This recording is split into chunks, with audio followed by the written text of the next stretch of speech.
Hello everyone! Welcome back to Cosmophil Tarot PH. So, for today's reading, meron tayong reading kay Capricorn, sa ating mga Capricorn friends.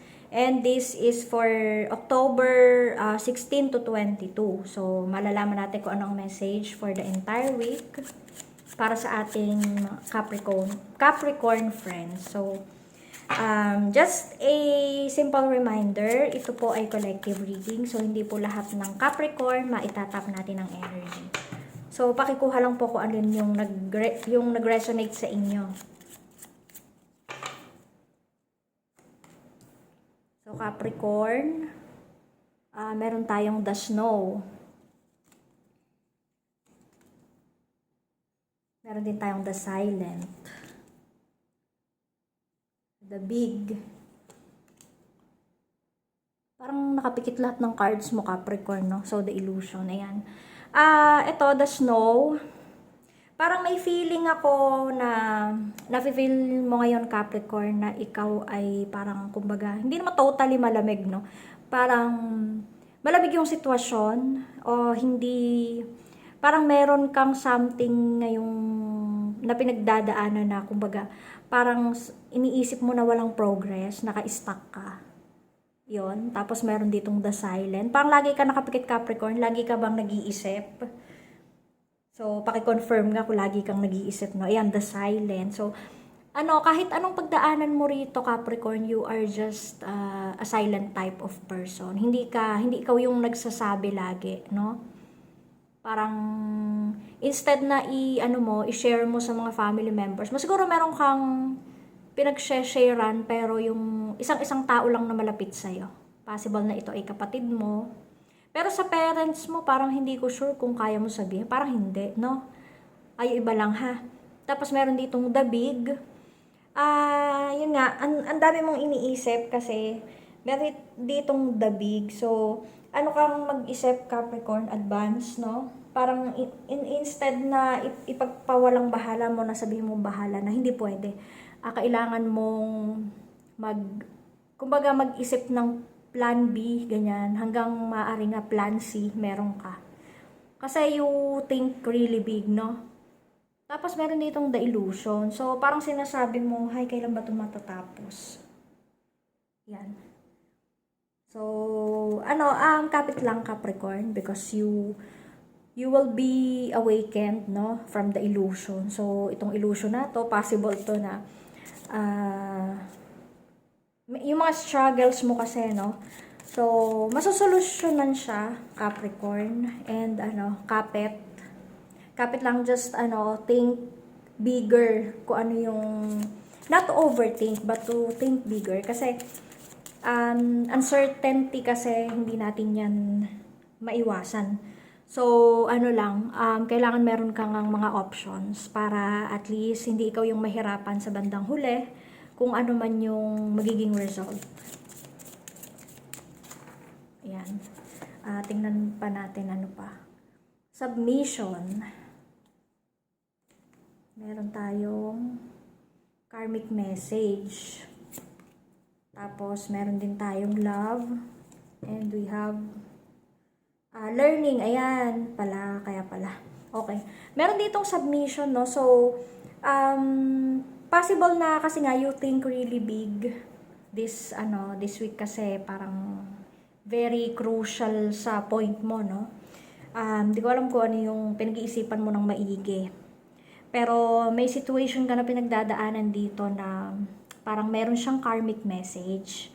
So, parang may challenge ka rin dito, Capricorn, this week na parang try to parang i-discover mo kung ano yung meaning ng mga challenges na yan. Ayan, and now nag-iisip ka kasi parang sa cards kasi pinapakita na malalim ka mag-isip.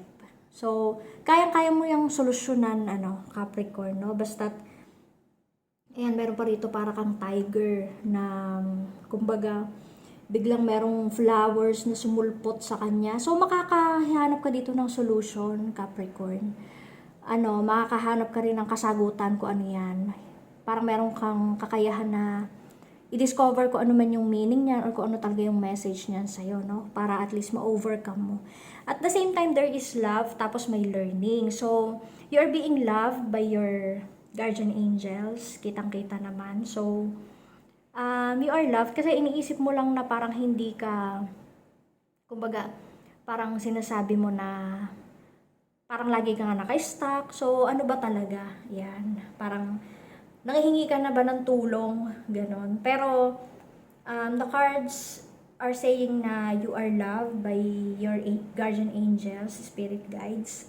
So, kaya lang daw nila ito binibigay sa'yo this week ay for your learning. So, hindi naman, ano lang yan eh, hindi naman parang wala lang na,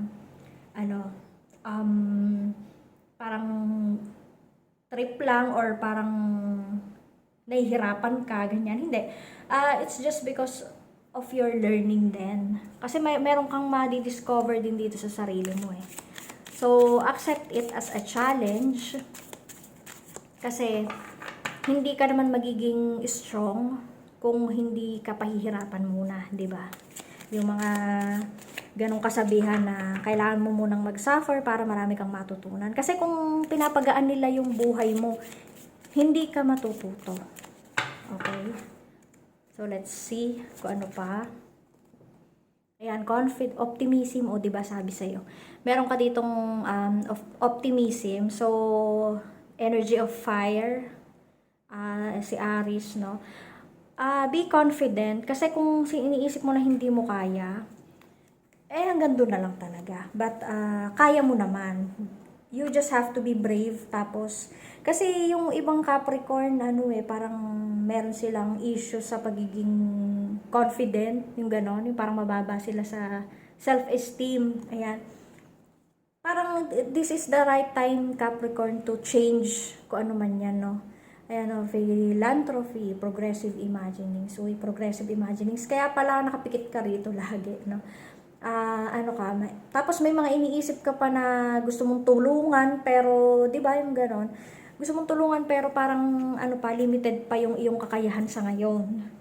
So, ayan, may philanthropy, no? Sinasabi mo, uy, pag yumaman ako, tutulungan ko to. So, that is really good, kasi, pero ito sabi, parang nafe-feel ko pa rito na wag mo masyadong isipin na parang lagi kang dapat na ikaw yung tutulong, ganon. Although, okay naman yung pagtulong mo, pero bigyan mo lang na kung ano yung sapat, yung ayon sa kakayahan mo. Kasi, parang may sinasabi rin dito na dito sa karmic message mo na, bago mo tulungan yung iba, for example, gusto mong tulungan yung ibang tao, isipin mo kung hindi ka ba nakaka-interrupt sa karmic debt nung tao na yon. Debt na utang karmic debt. So, na pinagbabayaran niya. Yun. Kasi baka nakakaano ka dun nakakaabala ka ba, ganon. Parang alamin mo muna. So, hindi naman lahat na ay dapat mong tulungan. Kung gusto mong tumulong, yes, pwede. Sabi nga ni universe, kung ano yung binigay mo sa iba ay magigain mo, maibabalik sa'yo. So, maganda siya na tumulong, pero pag hindi mo kaya, wag ka mag-guilty. Kasi kung ano lang yung kaya mo talaga, di ba? Ayan, house, passion, may children. So, may children dito, parang iba sa inyo pwedeng teaching ang